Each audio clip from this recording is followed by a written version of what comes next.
Hello guys, welcome to my YouTube channel. So guys, आज है हमारा 6th डे। हमने लास्ट सारी वीडियो में तो ये सीख लिया है कि टेम्परेरी और परमानेंट नेल एक्सटेंशन क्या होते हैं और कैसे होते हैं। आज है हमारा डे 6। आज है अब हमारी आर्ट की बारी। तो आर्ट आज मैं बेसिक से स्टार्ट करूँगी। तो बेसिक में मैं आज आपको फ्रेंच कैसे आर्ट किया जाता है वो बताऊंगी। तो वैसे तो बहुत तरीके के फ्रेंच होते हैं, बट मैं 5 तरीके से आज आपको फ्रेंच नेल आर्ट करना बताऊंगी। एंजॉय करिए वीडियो को और देखिए कैसे होता है फ्रेंच नेल आर्ट। फ्रेंड्स, ये मैं डमी पे नेल्स लगा रही हूँ ताकि अच्छे तरीके से प्रॉपर तरीके से आपको नेल आर्ट दिख पाए। मैं इक्वली ही साइज़ के लगा रही हूँ, एक ही साइज़ का नेल लगा रही हूँ ताकि आपको अच्छे से आर्ट दिख सके। देन उसके बाद मैं इसके ऊपर बफरिंग करूँगी अच्छे से। देन हम अच्छे से डस्ट क्लीन करेंगे ताकि हमारा वर्क इजी से हो पाए। गाइस, अब आ गई है पेंट की बारी। तो पेंट भी बहुत तरीके के होते हैं। तो ये है नेल पेंट, जो प्रॉपर मतलब एक कोट में ही आपको पेंट कलर दिख जाता है। एक आता है जेल पॉलिश करके, वो बेस कलर होते हैं, वो बहुत प्यारे होते हैं, वो तो बिल्कुल नेचुरल लगते हैं नेल्स पे। ये तो फिर भी आपको थोड़ा अलग से लगेगा, बट जो अभी मैं इसके बाद जो लगाऊंगी ब्राउन के बाद, वो तो एकदम नेचुरल लगता है, जैसे कि आपके खुद के नेल्स हों। वो बहुत ही नेचुरल कलर होता है। तो आप देख सकते हैं ये बिल्कुल नेचुरल कलर होता है। इसमें भी काफ़ी तरीके के कलर्स आते हैं। ये जो कलर आप देख रहे हो पिंक कलर, ये बिल्कुल नेचुरल लगता है। इसमें भी बहुत सारे कलर्स आते हैं जो नेचुरल लगते हैं। तो मैंने मोस्टली लोग पिंक करवाते हैं, तो मैंने अभी पिंक रख रखा है। मैं बाद में और भी कलर लाऊंगी। मैं धीरे धीरे थोड़ा सा अपना स्टॉक बनाती हूँ, एकदम से नई कलर पे इन्वेस्ट करती। और ये देखो, ये भी जेल वाली ही पॉलिश है जो ट्रांसपेरेंट जैसी लगती है, और बेस कलर ही होते हैं। बेस कलर में सारे कलर्स अवेलेबल होते हैं, वो बहुत प्यारे लगते हैं, बहुत नेचुरल लगते हैं। इसमें ये देखो ग्रीन कलर भी है और ये ब्लू कलर भी जेल वाला ही पॉलिश है। तो इस पे मैं आज आपको आर्ट करना बताऊंगी। तो ये तो हो रही है हमारे कलर की एप्लीकेशन, और इसमें मैं एक कोड ही लगाऊंगी, क्योंकि जो भी फ्रेंच आर्ट होता है ना, ठीक है आप डबल कोट भी ले सकते हो अगर क्लाइंट कह रहा है तो। बाकी मुझे फ्रेंच आर्ट में ज़्यादा नीड नहीं लगती है, तो मैं एक ही कोड मारती हूँ। देन अब इसको हम क्योर करने के लिए रख देंगे 40 to 50 सेकेंड्स तक के लिए। देन उसके बाद हम अपने आर्ट पे आ जाएंगे कि आर्ट हमारा कैसे होना है। गाइज़, ये हमारा क्योर हो गया है। आप देख सकते हैं कितना प्यारा लग रहा है ये कलर। और मुझे ज़्यादातर तो जेल वाले ही कलर्स अच्छे लगते हैं, वो बहुत नेचुरल लगते हैं और बहुत प्रिटी लगते हैं हैंड पे। आपको पता है, जो भी पेंट वाले कलर आप न्यूड लगाते हो ना, वो अगर आप प्लेन लोगे ना तो वो बिल्कुल अच्छे नहीं लगेंगे जब तक आप उसमें कोई डिज़ाइन नहीं लोगे। बट जो जेल वाले हैं वो आप उसमें डिज़ाइन लो चाहे प्लेन लो, वो दोनों ही तरीके से अच्छे लगते हैं। लेकिन ये जो आप पेंट में न्यूड कलर पे चले जाते हो ना, ये बहुत ही आपके हैंड्स का कलर ना बिल्कुल डल कर देता है। इसलिए मैं हमेशा क्लाइंट को रिकमेंड करती हूँ कि ना, कभी भी आप न्यूड कलर पे जाओ तो सिर्फ कलर चूज़ मत करो। अगर आपको न्यूड पे जाना है तो कुछ ना कुछ उसमें डिज़ाइन ज़रूर लो, तभी वो अच्छा लगेगा। क्योंकि अगर सिर्फ प्लेन आप न्यूड कलर लोगे ना, वो बिल्कुल भी आपके हैंड्स पे अच्छा नहीं लगेगा। बहुत फेयर कलर है किसी का तब तो बहुत अच्छा मतलब लगता है। अदरवाइज़ हमारे इंडियन टोन में तो ज़्यादातर डार्क कलर्स ही अच्छे लगते हैं, या न्यूड भी लेना है तो आप कोई डिज़ाइन लो, उसके साथ कोई और कलर मिक्स एंड मैच होना चाहिए, तब वो आपके हैंड पे खिल के दिखेगा। अदरवाइज़ आप प्लेन लेते हो ना, पेंट में स्पेशली, जेल तो फिर भी चलता है, पेंट में स्पेशली अगर आप न्यूड कलर्स लेते हो तो वो आपके हैंड्स के कलर को और डाउन कर देता है। तो उस चीज़ का क्लाइंट को आप नॉलेज दो। आप इस तरीके से नॉलेज दोगे तो क्लाइंट भी समझेगा। और वो पहली बात तो आप चेक कर, जो क्लाइंट ज़्यादा ज़िद कर रहे हैं ना, तो आप उनको चेक करवा दो कि देखो मैम कैसा लग रहा है। वो सेटिस्फाइड है तो ठीक है, नहीं है सेटिस्फाइड तो उनको खुद ही पता लग जाएगा कि उनकी चॉइस गलत है। बट हमारा बताने का फ़र्ज़ होता है, तो हमें बताना चाहिए ये बात, इसलिए मैं आपको बता रही हूँ कि जो भी पेंट कलर्स में न्यूड कलर्स होते हैं ना, वो बिना आर्ट के अच्छे नहीं लगते अगर आप प्लेन कर रहे हो सिर्फ कलर।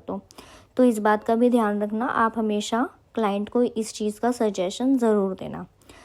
ये देखो, ये जो आगे के 2 कलर्स है ना, ये पेंट कलर्स ही है मेरे। अगर इस पर मैं डबल कोट मार देती ना तो अभी आपको अच्छा लग रहा होगा, बट इस पर अगर आप डबल कोट मार के अपने हैंड पे लगाओगे ना, आपको बिल्कुल अच्छा नहीं लगेगा जब तक आप कोई आर्ट नहीं लेते।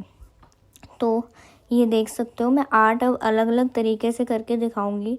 एक तो ये मैंने बहुत शार्प वाला करा था अभी, और ये मैं जो स्किन कलर पे कर रही हूँ ये थोड़ा राउंड में करूँगी। देन आप डिज़ाइनिंग इंजॉय करिए कि कैसे डिज़ाइनिंग हो रही है। और हाँ, बहुत पेशेंसली डिज़ाइन करना है आपको। देन और ये देखो मैं कितने पतले ब्रश से ये ब्रश आर्ट से आर्ट कर रही हूँ। बहुत ही पतला ब्रश लेना है जब भी आप आर्ट करोगे, बहुत ही फाइन और स्मूथ चलने वाला ब्रश होना चाहिए। तो ये मेरे पास आर्ट करने के लिए 3 ब्रशेज़ हैं और ये बहुत ही अच्छे हैं। कंपनी तो इसकी नहीं थी, ये सिर्फ ऐसी नॉर्मल पैकिंग में आया था, वरना मैं आपको ज़रूर बताती कि ये किस कंपनी का है। बट आप इसी तरीके से पतले पतले ब्रश लेना। सो गाइस, आप अच्छे से आर्ट देखिए कि ये आर्ट कैसे हो रहा है, और आप नेक्स्ट वीडियो के आने से पहले आप अच्छे से इस सब चीज़ों की प्रैक्टिस कर लेना, ताकि आप नेक्स्ट वीडियो में ज्वाइन रह पाओ। आपका साइड बाय साइड प्रॉपर तरीके से बिना मिस हुए क्लास चलती रहे। तो ये देखिए मैं आर्ट कर रही हूँ। ये वाला राउंड था और फर्स्ट वाला बहुत शार्प में मैंने फ्रेंच आर्ट किया था। देन अब ये मैं दूसरे तरीके से करूँगी। तो आप अब आर्ट देखिए कि कैसे आर्ट हो रहा है। मैं मिलती हूँ वीडियो के एंड में।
गाइस आपने आर्ट देखा और इसको मैंने क्योर करने के लिए रख दिया था और देखिए ये कितना प्यारा लग रहा है।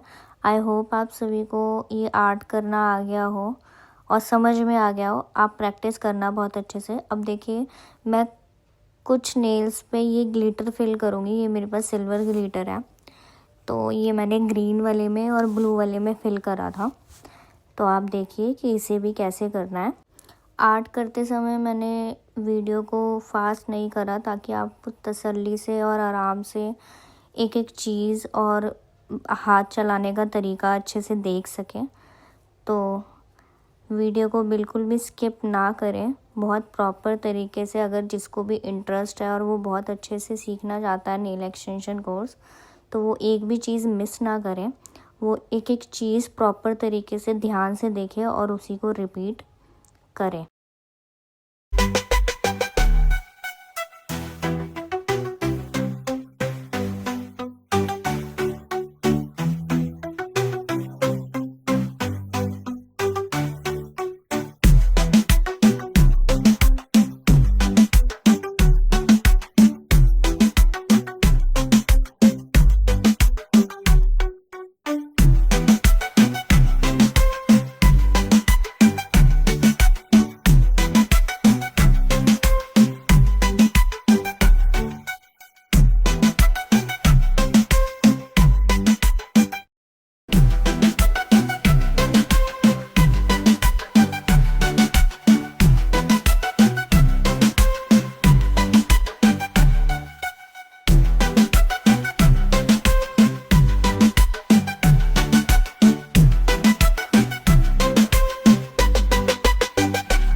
सो गाइस आपने देखा कि ये मैंने ग्लिटर आर्ट करा है। देन उसके बाद मैंने इसको क्योर करने के लिए रख दिया। सो फ्रेंड्स ये हो गया है अच्छे से क्योर। देन उसके बाद अब हम लगाएंगे top coat. So guys here is the final result. I hope आप सभी को वीडियो अच्छी लगी हो, तो प्लीज़ वीडियो को लाइक करें, शेयर करें एंड कमेंट करें। और नेक्स्ट वीडियो आने तक आप प्लीज़ इस चीज़ की अच्छे से प्रैक्टिस करिए। So thank you so much for watching. मिलते हैं नेक्स्ट वीडियो में। Okay bye.